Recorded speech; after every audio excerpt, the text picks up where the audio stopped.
el ID de la categoría y va a mostrar solamente el nombre de la categoría, pero lo que se va a mandar al script mostrar categoría es nada más que el ID de la categoría. ¿Sí? Bien. Entonces vamos ahora a este otro formulario, modificar categoría de productos. ¿Cómo se generó ese formulario? Bien, el script seleccionar categoría me envía a través del método post la variable categoría en el arreglo general $_post. Este lo capturamos y se lo asignamos a la variable $categoría. Evaluamos si esa variable $categoría ha venido vacía.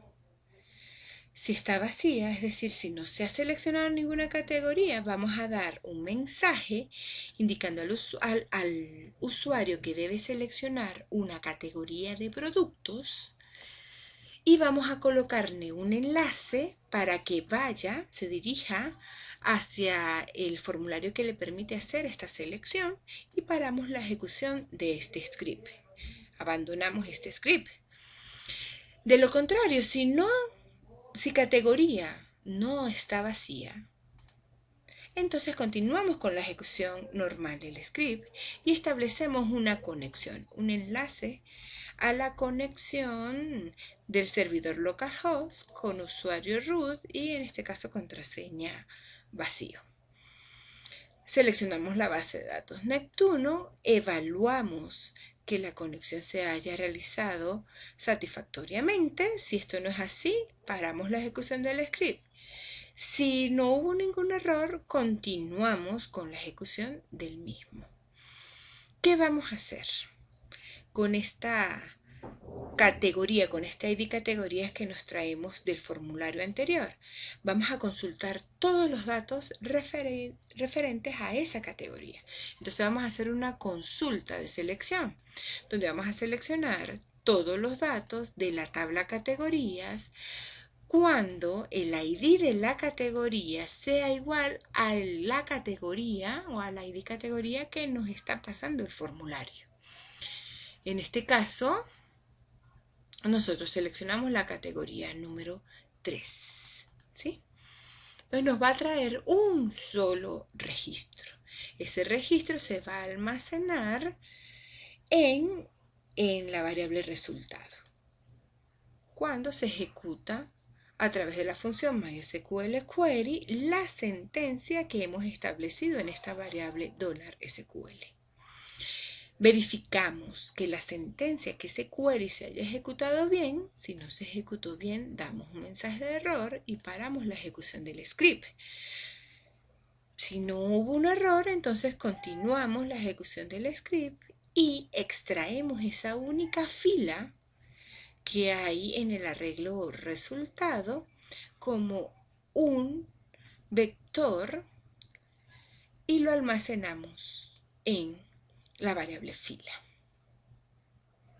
Aquí podemos establecer el fin del PHP porque lo que viene a continuación es básicamente puro HTML solo con algunas cositas que vamos a mostrar del arreglo fila. Entonces lo podríamos hacer una manera de mostrar estos datos para no estar usando tanto el echo es cerrando aquí nuestro script PHP y continuando con puro HTML. Mandamos a imprimir un encabezado, modificar categorías de productos, un título. Mandamos a imprimir nuestro inicio de formulario. En este caso, el action del formulario está establecido que va a enviar los valores al script modificar categorías a través del método post. Seleccionamos, y indicamos una etiqueta para el elemento con ID categoría, que se va a llamar ID categoría. Sí, esto lo que hace pues es pintar esta etiqueta con este nombre. Vamos a mostrar a través de un elemento input de tipo texto, con nombre, ID, categoría, vamos a mostrar dentro de este input text el valor que tiene ese registro, el registro que nosotros seleccionamos acá arriba. ¿Cómo lo vamos a hacer? Pues para establecer un valor, que un valor aparezca en un cuadro de texto, se hace a través del atributo value del elemento input, ¿sí? Entonces, en este atributo value, dentro de esas comillas de inicio y comillas de fin, vamos a mandar a imprimir el valor del ID de la categoría. Como ese valor lo tenemos en el arreglo fila, pues tenemos que abrir nuestro código PHP para poder indicar con eco que se imprima el arreglo fila de índice ID categoría. Entonces aquí se va a imprimir ese valor que está almacenado allí. Y pues establecemos el ID de ese elemento input, que es ID categorías, y el tamaño que queremos que tenga ese cuadro de texto, que en este caso va a ser 2. Y este es el fin del input. Recuerden que todo esto puede estar en una sola línea, solo que yo lo coloqué en varias líneas para que se vea o se lea mucho más fácil.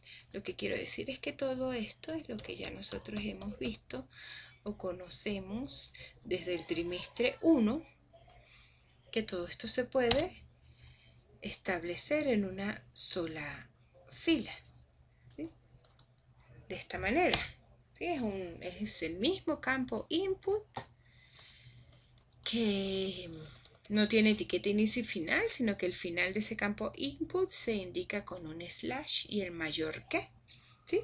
Exactamente lo mismo, solo que de esta manera pues me permite ver cada uno de los atributos con más facilidad para el campo input. Ustedes lo hacen como mejor lo entiendan, como se sientan más cómodos, ¿sí?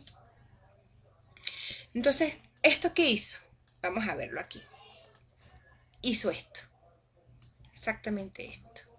Fíjense que entonces al colocar el valor de la ID categoría en el value, muestra dentro del cuadro de texto ese valor. Vamos a verlo igual que pasa con nombre de categoría. De la misma manera. A través de un input, de un elemento input de tipo, perdón, está aquí abajo. Vamos a ver qué es esto del hidden. Esto es un campo oculto. Paso a explicar por qué estoy estableciendo un campo oculto. Campo oculto, un campo de tipo hidden, es que no se va a mostrar directamente en la página web, que no lo va a ver el usuario, pero que es un elemento que se va a enviar cuando el usuario active el botón Submit, ¿sí? Este campo hidden, fíjense, oculto, fíjense que tiene un nombre de variable que es categoría y va a tener un valor que es, en este caso, categoría también. ¿De dónde viene esta categoría? Si recordamos un poco, vamos arriba, es la variable categoría con el ID de la categoría original, ¿sí? Es el ID de categoría original. Por ejemplo, en este caso es el ID de categoría 3, ¿sí? Fíjense, si veo el código fuente y muestro el campo oculto, el valor que le está tomando es el ID número 3. ¿Por qué? ¿Por qué se está haciendo esto? Bien, porque este script permite que el usuario cambie el ID de categoría. Si él cambia el ID de categoría a 9, por ejemplo, ¿Cómo voy a establecer, si no tengo ese campo oculto y no lo envío al otro script, cómo voy a establecer a qué registro voy a cambiar el ID de categoría si no tengo el ID de categoría original? ¿Sí? Entonces es por eso que debemos